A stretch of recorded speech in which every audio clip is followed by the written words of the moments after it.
Core Instruments offers a variety of options of nanoCorr instruments specifically designed for use with CMAS probes. Some of the models of nanoCorr also measure the signals from pH probes, reference probes, and ORP probes. For laboratory use, Core Instruments LLC offers a nanoCorr analyzer that can support up to 50 electrodes in a variety of different probe configurations. The nanoCorr analyzer requires a dedicated computer or laptop for operation and is capable of measuring corrosion rates down to 0.05 micrometer per year or 0.002 mil per year.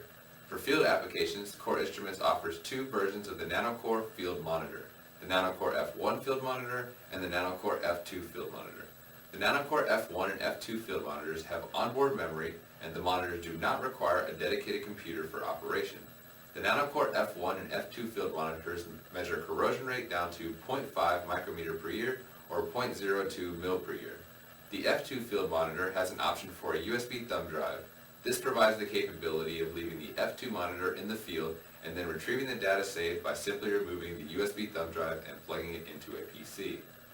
All nanoCorr analyzers and field monitors are shipped with either CorrVisual A or CorrVisual F software. This software provides the client with the capability to make changes to the onboard settings of the field monitor remotely, as well as monitor and plot the data being acquired by the field monitor or analyzer. All CorrVisual software offers an expansive plotting capability that allows for the plotting of a variety of different corrosion-related data, including but not limited to maximum localized corrosion rate, average corrosion current, maximum corrosion current, individual electrode corrosion current, cumulative penetration depth, and probe potential. Corrosion rate data can be represented in both metric and English units, and all data can be plotted linear or logarithmic. CorrVisual software is compatible with Windows XP, Windows Vista, Windows 7, and Windows 8 operating systems. In the top left-hand corner is the nanoCorr analyzer. This is Core Instruments' laboratory corrosion monitoring solution. It will be covered in detail in the following slides. The top right-hand and bottom right-hand corner is the Field Monitor 2. This is the smaller version of the F1 field monitor. The Field Monitor 2 allows for a USB data stick to be inserted into the port that will log data in the field and then can be removed to plot data on a PC. The F1 monitor is similar to the F2 monitor, however offers the capability of more than up to 4 probes, whereas the F2 monitor allows the capability of up to 2 probes. All of these units will be covered in detail in the following slides.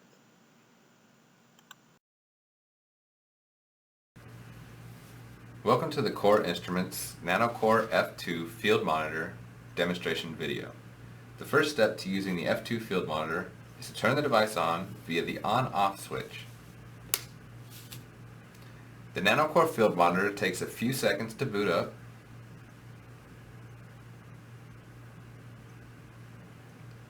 The first screen will prompt the user to select a setup file. The nanoCorr F2 field monitor is shipped with the pre-saved setup file pertinent to the client's use in the field. If a setup file has been saved during the last run, this file can also be selected on this screen. For this case, we will select number 1, the factory setup file.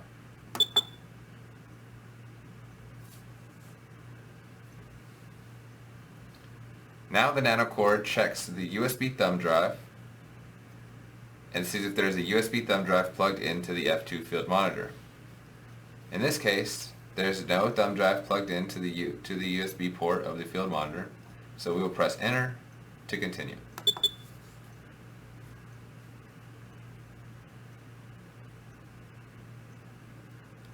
The next screen is the nanoCorr main menu.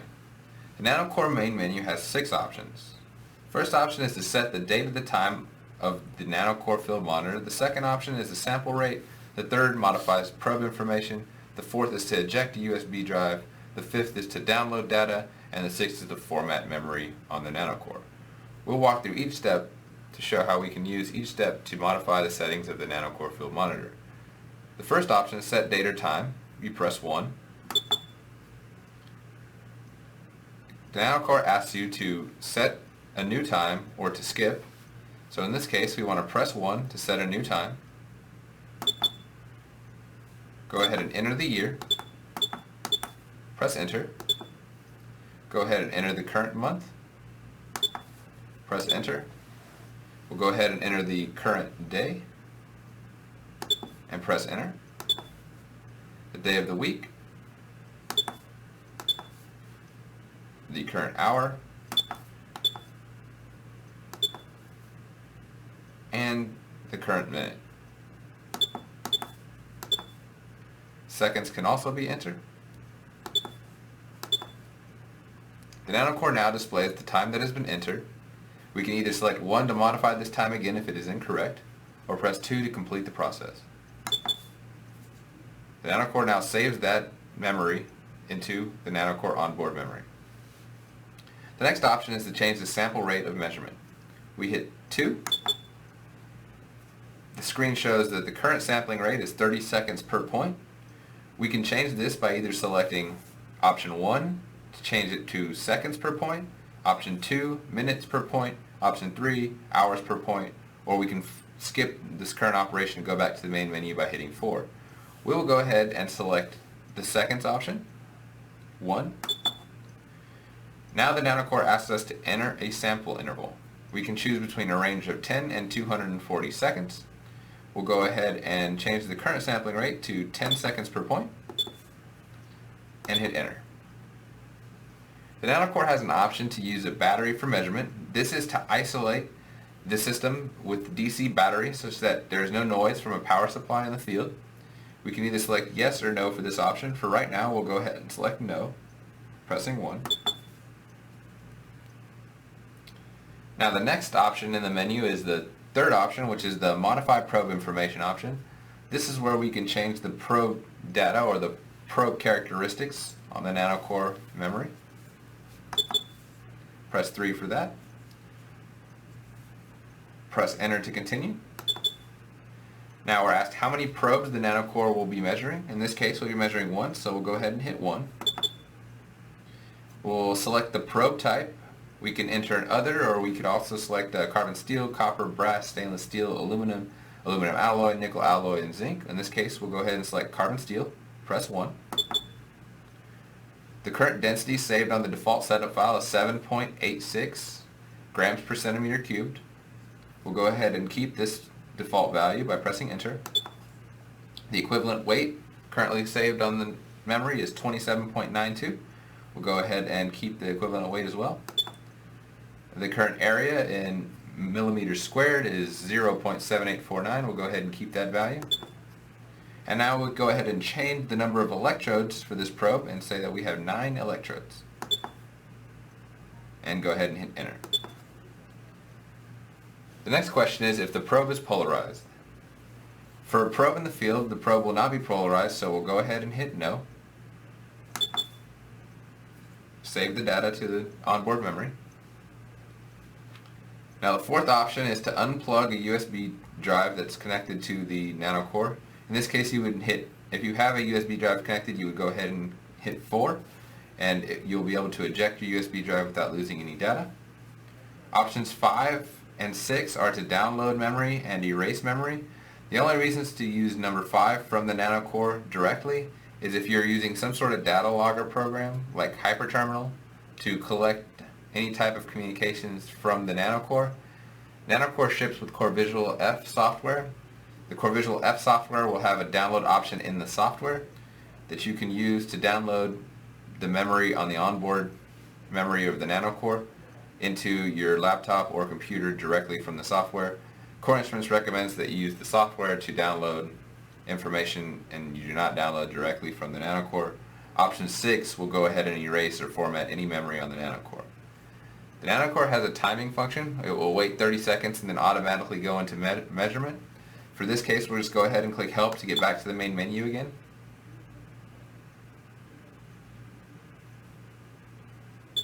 This is request processed, and it sends us back to the main menu. So now, if we do want to enter measurement mode, meaning we do want to measure from the probe, we go ahead and hit Enter.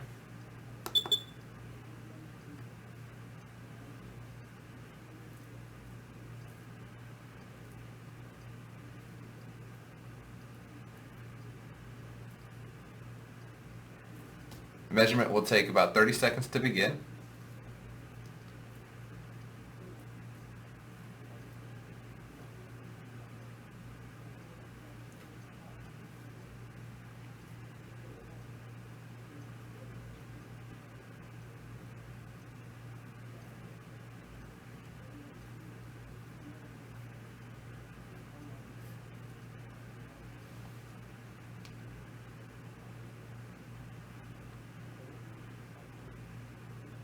Alright, so the nanoCorr will say that the USB drive is not ready, and this is because we have no USB stick drive plugged into the nanoCorr, so all memory will be saved to the onboard memory of the nanoCorr itself.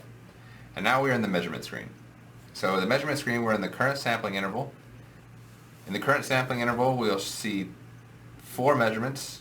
There'll be maximum corrosion rate in micrometer per year, maximum corrosion rate in mil per year, average corrosion rate in micrometer per year, and average corrosion rate in mil per year. You'll have the date, you'll have the current time, the amount of time left in the sampling interval, and the current data point. At any time, if we wish to exit and go back to the main menu, we can hit the Help button. This will take us back to the main menu.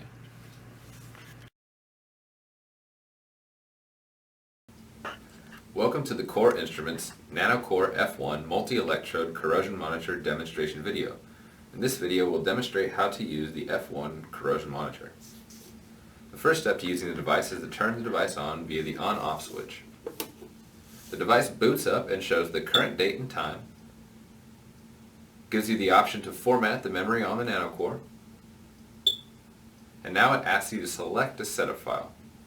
The first option is for the factory default setup file, which is provided from the factory at the time which the nanoCorr is shipped. The second option is the last user setup file that's been saved on the memory. The setup file contains characteristics such as the probe type, probe density, as well as the sampling interval and other options. The default option is 1. This will be selected after the timeout. Now we're in the main menu. We have 6 options in the main menu, including set date and time, sample interval, modify probe, select temperature, pH, ORP, or voltage measurement, modify the memory file, and 6 to modify the filter options. We'll go ahead and start with the first option, set date and time, pressing 1. The nanoCorr asks us if we would like to set a new time or if we would like to skip. In this case, we'll go ahead and set a new time. Go ahead and enter the year. Press enter. We'll go ahead and enter the month. Press enter. We'll go ahead and enter the day.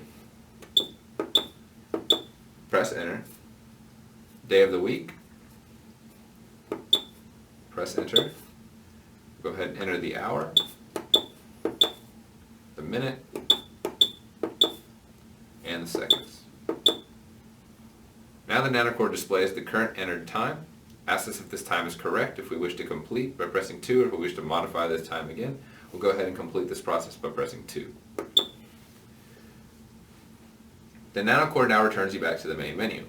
In this case, we'll go ahead and look at option number 2. We'll go ahead and change the sampling interval of the measurement. We'll hit number 2. Asks us whether we want to use the unit of second, minutes, hours, or if we want to skip this process and go back to the main menu.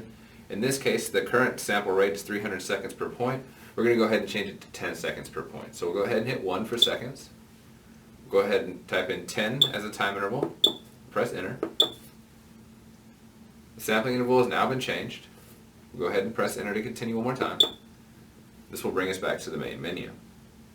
The third option is to modify the probe settings. These probe settings are also saved inside the setup file that you're asked to select at the booting up process of the nanoCorr. Go ahead and hit 3 for modify probe. Hit enter to continue. It's going to ask us how many probes we would like to select. In this case, we'll select 1 probe. The type of probe that we're using, in this case we're using carbon steel, so we'll go ahead and select number 1. Electrode density is saved as default 7.86 grams per centimeter cube. We'll go ahead and accept this value and press enter. The equivalent weight is set to 27.92. We'll go ahead and accept this value and press enter as well. The surface area is 0.789 millimeters squared. We'll go ahead and accept this value. And we'll go ahead and change the number of electrodes from 20 to 10. Press enter.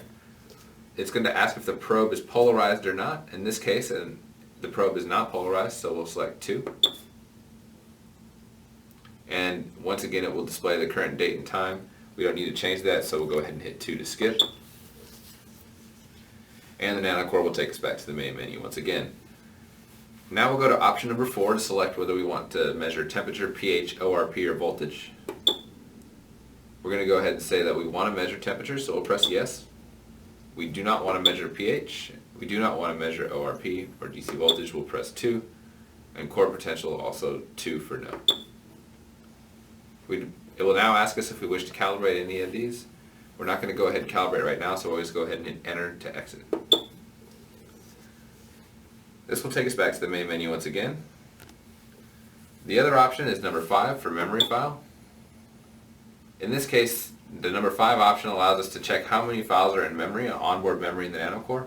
All data is saved in onboard memory on the nanoCorr. In this case, we have 7 files in memory for a total size of 1,408 kilobytes.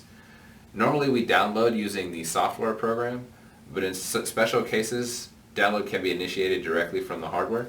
If you wish to do that, you can press 1 and use some sort of data terminal like hyperterminal to collect the data coming from the RS-232 port. In this case, we'll just go ahead and press enter and exit and go back to the main menu. Enter one more time. The last option is the 6th option, which is the filtering option. The filtering option can be selected by pressing 6. In this case, this has to do with how many sample points are taken within the sampling interval. Depending on the option we select here, depends on how many sample points are taken and what kind of averaging we do. In this case, we're going to keep this option off. There's also an option for 4, which is the battery option. And some nanoCorr units are shipped with a battery. This is so that we can isolate to DC voltage during measurement. This can prevent some noise from power supply noise and other noise issues. So we'll go ahead and not change this, so we'll select 1 for no. The overall nanoCorr contains these options here. We have the temperature, ORP reference, and pH inputs. We also have the probe input here. This is the corrosion probe that we plugged in at this point here. And these are our outputs. The nanoCorr gives 4 to 20 milliamp outputs, analog outputs. So maximum corrosion rate is represented on a 4 to 20 milliamp scale. This can be run back into the control center in the field and can be measured with an aided either micrometer per year or mil per year. There's a timeout for this unit, so it will wait in the main menu for about 30 seconds and then it will automatically go into measurement. I'll go ahead and hit help again to prevent the timeout from happening. So we'll stay in the main menu for now as I go over the rest of the features of the nanoCorr. Power can be plugged in here, just DC power. The USB port on the nanoCorr, on the F1, we do not use the USB port. The Ethernet port, however, can be used to network the nanoCorr and control it remotely from a network using an Ethernet cable. This can also be done using RS-232. And the nanoCorr F1 is shipped with an RS-232 to USB converter so that we can plug the USB end of the cable into a laptop or PC and control the nanoCorr using our CorrVisual F or CorrVisual A software depending on the nanoCorr unit that you're using. So those are the basic features of the nanoCorr itself. We'll go ahead and press enter to enter the measurement mode to display what the measurement mode looks like. So in this case, nanoCorr reads measurement started, wait, so it will take some time to go into measurement. Once it's in measurement, we should be taking a sample every 10 seconds, which is the prescribed sampling interval that we entered. So the clicking you hear there is the measurement has begun.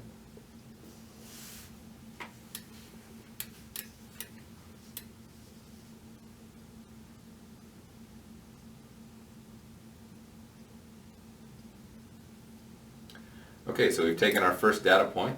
It will display probe 1, maximum corrosion rate. In this case, we have no probe connected, so it's 0.2 micrometer per year. It will also show the mils per year as well. The next measurement here is the average corrosion rate. The maximum localized corrosion rate is the most corroding electrode on the CMAS probe for that given sample interval. The average is the average of all the corrosion rates from every electrode. We also selected that we would like to measure temperature. In this case, we do not have a temperature probe connected, but you can see the temperature readout here. And then as we can see here, it says pH not measured, ORP not measured, and voltage not measured as well. We're at the current data point number 3. The date is displayed here. How much time is left in the current sampling interval, and the time is also displayed here as 10:54 a.m. So in this case, this is the measurement menu of the nanoCorr onboard LCD display. More data can be retrieved by using the CorrVisual F software. Anytime, we just go ahead and hit help, and that will take us back to the main menu where we can change other features of the nanoCorr. And to turn the device off after you're in the main menu, we just go ahead and press the off switch here.